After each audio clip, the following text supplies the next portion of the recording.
Let's begin by making this really cool collage and symmetrically balanced penguin.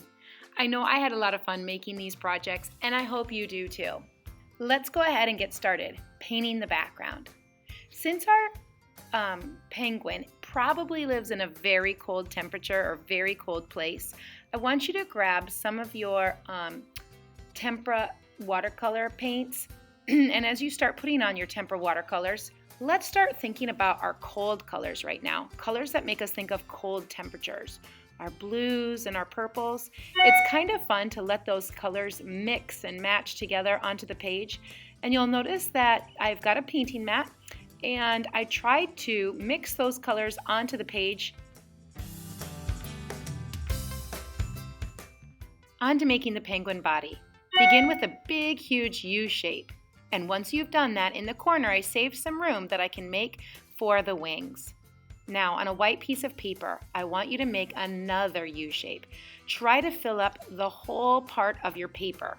I'll cut this down for you so that you've got the right size.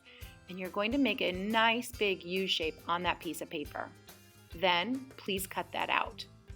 Now, using some leftover of the white paper, I'm also going to be using that again, so don't get rid of that. So let's go into cutting on the U shape for my penguin body.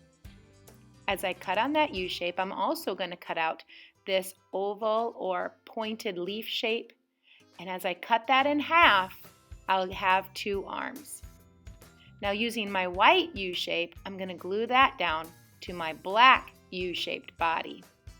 That curved line came in handy to create my penguin. Now using my other piece of paper, I cut my black oval in half so it got two wings. And I'm using my white piece of paper to cut out the circle and use those for nice big eyes for my penguin. I'm going to glue those on as well. Okay, so using my glue stick, you can have your penguin arms go down. You could have them go up. It depends on what kind of expression that you want to make for your penguin. I wanted mine to be joyous or happy, so my arms are flying right up into the air. Now, using a piece of a piece of yellow paper, let's get started on making the feet. When I began making the feet, you'll notice that I put my paper so I knew about how big to make it. And now that it's folded in half, I will now have two penguin feet. It's a little time saver for you. You only have to draw one, but when you fold it, you now have two. All right, now that I've got my feet done, don't throw away that yellow paper. You can use it also to make a nice beak. A big triangular shape works really great for a beak. There.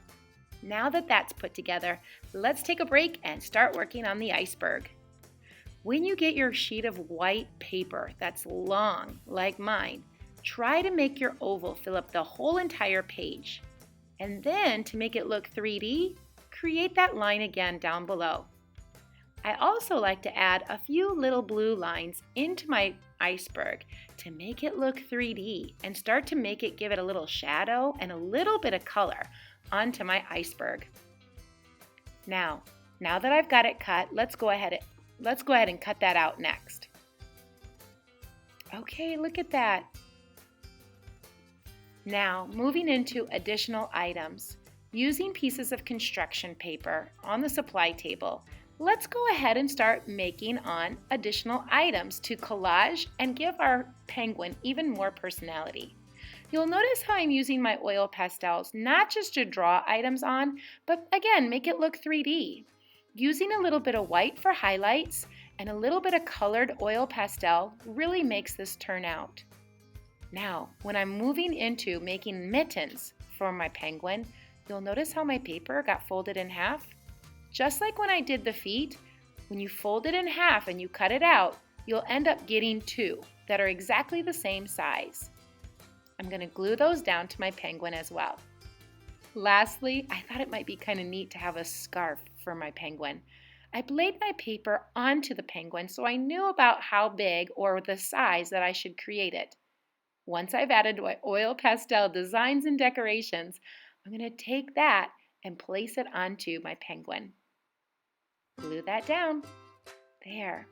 Just like for the hat and the mittens and the scarf, I add a little bit of orange to my beak and the feet on my penguin.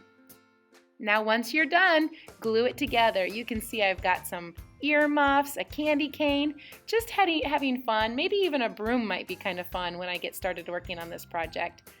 I sure hope you enjoyed making your own collaged penguin for your project today. Thanks for watching and happy art making!